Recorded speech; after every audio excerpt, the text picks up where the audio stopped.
ओम श्री गणेशाय नमः। श्री गुरुभ्यो नमः। श्रीमात्रे नमः। सुंदरकांड सर्ग 1 श्लोक 121 to 160। पुत्रस्तथैव वेगेन सदृशः कपिकुञ्जरः पूजते त्वयि धर्मज्ञ पूजां प्राप्नोति मारुतः। तस्मात् त्वं पूजनीयो मे शृणु चापुत्रकारणम्। पूर्वं कृतयुगे तात पर्वता पक्षिणो भवन् तेऽपि जुग्मुर्दिशा सर्वा गरुडानिलवेगिनः। ततस्तेषु प्रयातेषु देवसङ्गा सहर्षिभिः भूतानि च भयं जग्मुं तेषां पतनशङ्कया। ततः क्रुद्धसहस्राक्ष पर्वतानां शतक्रतुः पक्षाश्चिच्छेदवज्रेण तत्र तत्र सहस्रशः। समामुपात क्रुद्धो वज्रमुद्यद्य देवराट् ततोऽहं सहसा क्षिप्ता स्वरेण महात्मनः। अस्मिन् लवणोत एव च प्रक्षिप्तप्लवगोत्तमः गुप्तपक्षसमग्रश्च तव पित्राभिरक्षितः। ततोऽहं मानयामि त्वां मान्यो हि मम मारुतः। त्वया मेहेष्य सम्बन्धा कपिमुख्या महागुणः। अस्मिन्नेवां गते कार्ये सागरस्य ममैव च प्रीतिं प्रीतमनां कर्तुं त्वमर्हसि महाकपे। क्षमं मोक्षया पूज्यं च गृहाण कपिसत्तमः। प्रीतिं च बहुमन्यस्व प्रीतोऽस्मि तव दर्शनात्। एवमुक्ता कपिश्रेष्ठस्तं नगोत्तममब्रवीत्। प्रीतोऽस्मि कृतमादित्यं मन्युरेषोपनीयतां तरते कार्यकालो मे अहश्चाप्यतिवर्तते। प्रतिज्ञा च मया दत्ता न नस्ताव्यं ह्यन्तरे। इत्युक्त्वा पाणिना शैलमालभ्य हरिपुङ्गवः जगामाकाशमाविश्वा वीर्यवान् प्रवसन्निव।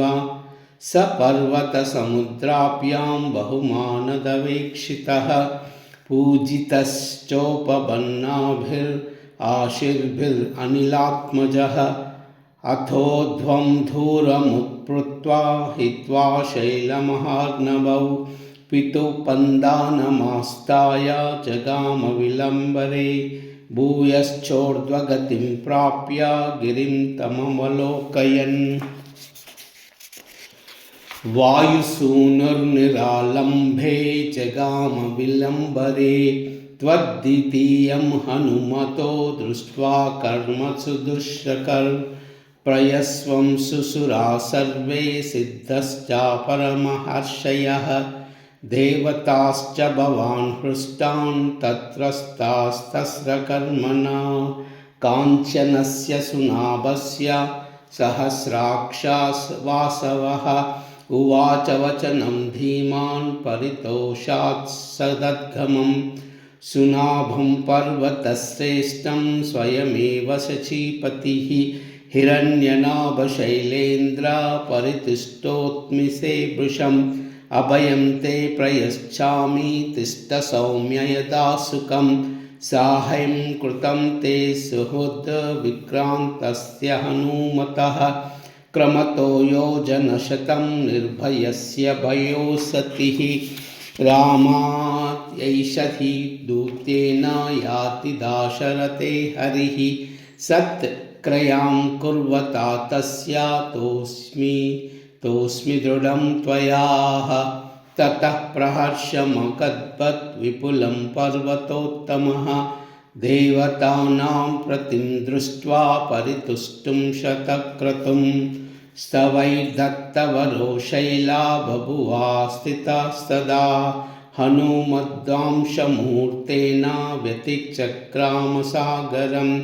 ततो देवास गन्धर्वा सिद्धश्च परमहर्षयः अब्रुवन् सूर्यसङ्काशं सुरसां नागमातरम् अयं वातात्मजः श्रीमान् प्लवते सागरोपरि हनुमान्नाम तस्य त्वं मुहूर्तं विघ्नमाचरः राक्षसं रूपमास्ताय सुघोरं पर्वतो मम त्रंष्ट्राकरालपिङ्गाक्षं वक्रं कृत्वा नभः समं बलमिश्च महे ज्ञातुं भूयश्चास्य पराक्रमं त्वां विजेष्यत्युपायेन विषादं वा गमिष्यति एवमुक्ता तु सा देवी दैवतैरभिसत्कृताः समुद्रमध्ये सुरसा बिभ्रति राक्षसं वपुः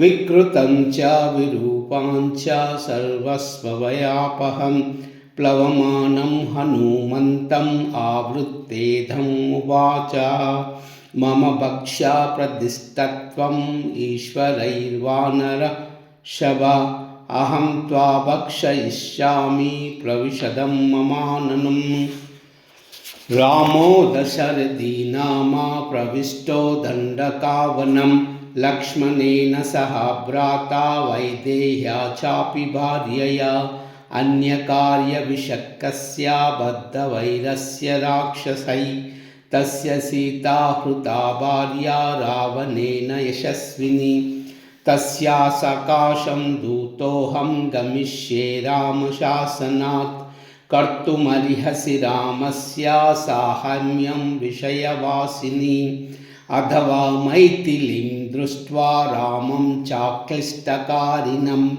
आगमिष्यामि ते वक्रं सत्यं प्रतिशृणोमि ते एवमुक्ता हनुमता सुरसा कामरूपिणीम् अब्रवीन्नातिवैरीं कश्चिदेशवरो ममः तं प्रयान्तां समुद्दीक्षा सुरसा वाक्यमब्रवीत् बलं जिज्ञासमाना वै नागमाता हनुमतः प्रविदस्यं वदनमेद्यं गन्तव्यं वानरोत्तम वर एष पुरा दत्तो मम दात्रीति सत्वराः व्याधाय वक्रं विपुलं स्थिता सा मारुते पुरः एवमुक्ता सुरसया क्रुद्धो वानरपुङ्गवः अब्रवीत् कुरु वै वक्रं येन मां विषहिष्यसे इत्युक्ता सुरसां क्रुद्धो दशयोजनमायतः दशयोजनविस्तारो बभूव हनुमाद्दस्तदा तं दृष्ट्वा मेघसङ्काशं दशयोजनमायतं चकार सुरसा चास्यं विंशद्योजनमायतम् ॐ